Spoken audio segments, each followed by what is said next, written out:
tính với ban thay chuyển chiền cuối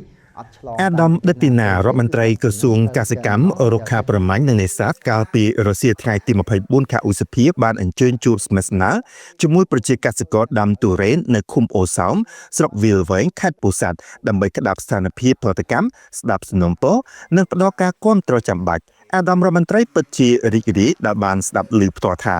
កសិករដាំទុរេននៅឃុំអូសោមទទួលបានប្រាក់ចំណេញច្រើននិងកំពុងបង្កើនការដាំដុះបន្ថែមដើម្បីត្រៀមផ្គត់ផ្គង់ទៅទីផ្សារប្រទេសចិននាពេលខាងមុខក្រោយពេលដែលរាជរដ្ឋាភិបាលសម្រេចបើកទីផ្សារដើម្បីនាំចេញទុរេនកម្ពុជាទៅប្រទេសចិនកាលពីខែមេសាកន្លងទៅ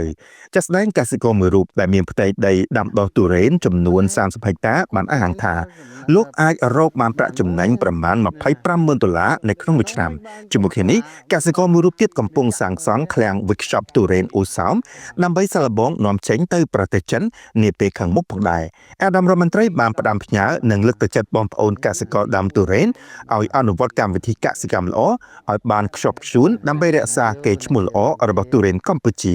ហើយក្រសួងនឹងផ្ដល់ការគាំទ្រចាំបាច់រួមមានការចុះបញ្ជីចម្ការការប្រើប្រាស់ជីនិងថ្នាំកសិកម្មឲ្យមានប្រសិទ្ធភាពព្រមទាំងការចាត់ឲ្យមន្ត្រីចុះមកពិនិត្យនិងវិតម្លៃការរៀបចំឃ្លាំង workshop ទុរេនសម្រាប់នាំចេញនេះឲ្យត្រូវតាមស្តង់ដារដែលប្រទេសចិនតម្រូវជានេះទៅទៀតក្រសួងគ្រោងនឹងបង្កើត sticker កំណត់ប្រភពកសិផលកម្ពុជានៅក្នុងទម្រង់ជា QR code ដើម្បីជួយបង្ការការក្លែងបន្លំប្រភពកសិផលកម្ពុជាក៏ដូចជាបង្កើនទំនុកចិត្តរបស់អ្នកទិញនិងអ្នកទទួលទានក្រោយកិច្ចសំណេះសំណាលអាដាមរដ្ឋមន្ត្រីបានអញ្ជើញពិនិត្យចំការទុរេននិងឃ្លាំង workshop ទុរេនដែលកំពុងសាងសង់សម្រាប់បម្រើឲ្យការនាំចេញផងដែរ